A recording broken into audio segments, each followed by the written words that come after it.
Welcome to Stories. The Lion Who Lost His Roar.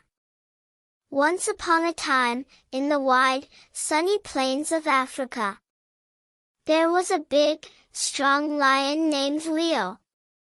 Leo was the jungle king, and all the animals respected him. His beautiful golden mane shined in the sunlight, and his paws were big and powerful. But the most special thing about Leo was his roar. His roar was so loud that all the animals could hear it from very far away. Every morning, Leo would climb up to the top of a big rock. He would look over his kingdom and let out a huge roar. It was his way of telling everyone, "I am here, and I will protect you." The elephants, zebras, monkeys, and even the tiny mice would all stop and listen. They felt safe knowing that Leo was their king. But one day, something very strange happened. Leo woke up, stretched his big body, and walked to his favorite rock. He opened his mouth wide, ready to roar, but nothing came out. Leo was shocked. He tried again, but instead of his mighty roar, only a tiny squeak came out, like a little bird. "Oh no!" Leo thought. "Where is my roar? I need it to protect my kingdom." Leo was worried. He tried to roar again and again, but all he could make was that little squeaky sound. He started to panic. What if the other animals didn't respect him anymore? What if they thought he wasn't strong without his roar? Leo knew he had to find his roar again, so he decided to go on a journey. He packed a small bag with some food, juicy fruits and a few pieces of meat, and set off to find his roar. The first animal he met on his journey was Oliver the owl. Oliver was very old and very wise. He lived in a tall tree near the river and knew a lot about the jungle. Leo explained his problem to Oliver. "Oliver," Leo said, "I've lost my roar. What should I do?" Oliver blinked his big round eyes and thought for a moment. He said, "maybe your roar is just tired. You use it every day, after all. But if you want to find it, you should go to the whispering wind. The wind knows all the secrets of the jungle." "Where can I find the whispering wind?" Leo asked. "It lives at the top of the tallest hill," Oliver said, pointing to a faraway hill. "But be careful, the journey is long."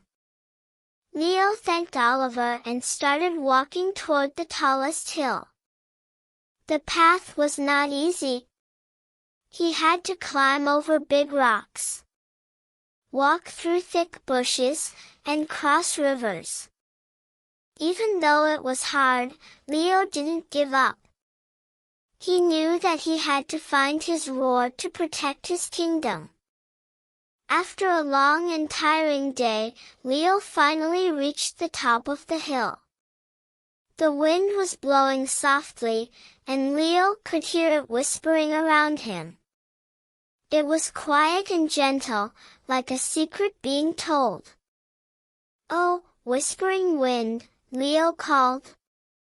"Can you help me? I've lost my roar, and I need it to protect my kingdom." The wind swirled around Leo and whispered back.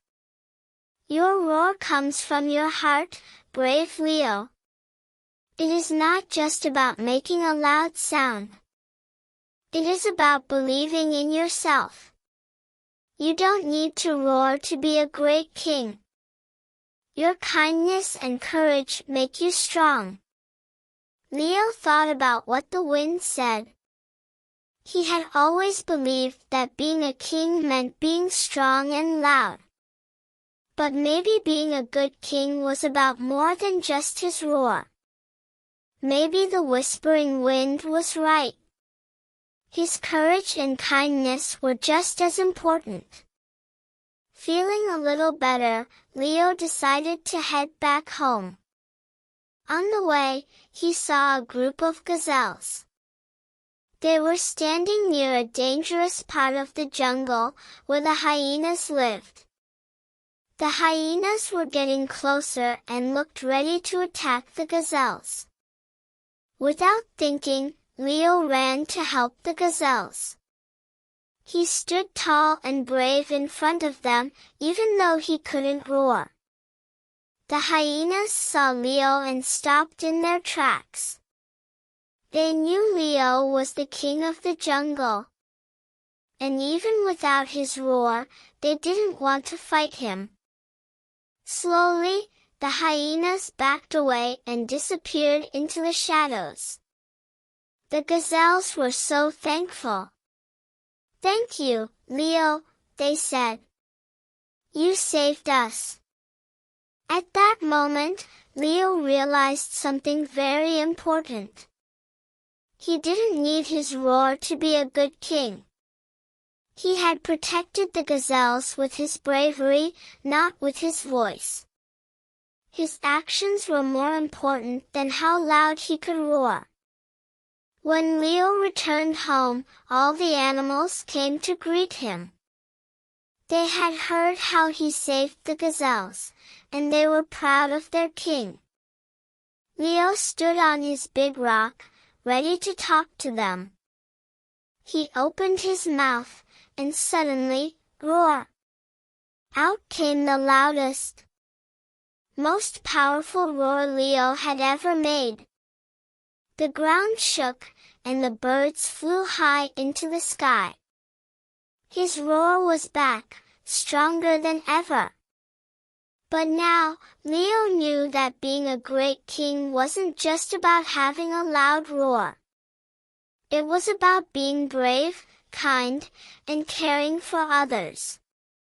From that day on, Leo ruled his kingdom with his heart. And the animals loved him more than ever. And sometimes, when he wanted to remind everyone that he was there, he let out a mighty roar, but only when it was truly needed. Now let's learn new words from the story with pictures. Jungle. This is the jungle. Jungle. Mane. Lion's mane. This is the lion's mane. Mane. Owl. This is the owl. Owl. River. This is the river. River. Tall tree. This is the tall tree. Tall tree. Gazelle. This is the gazelle. Gazelle. Hyena. This is the hyena. Hyena.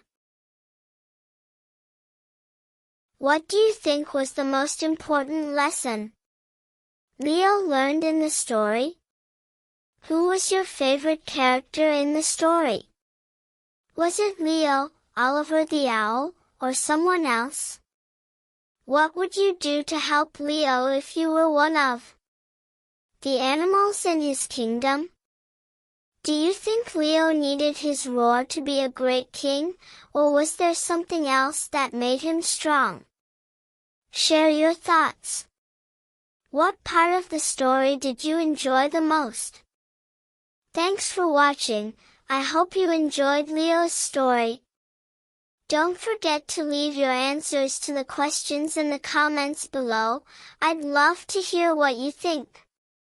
If you enjoyed the video, hit that like button and subscribe so you don't miss out on more stories.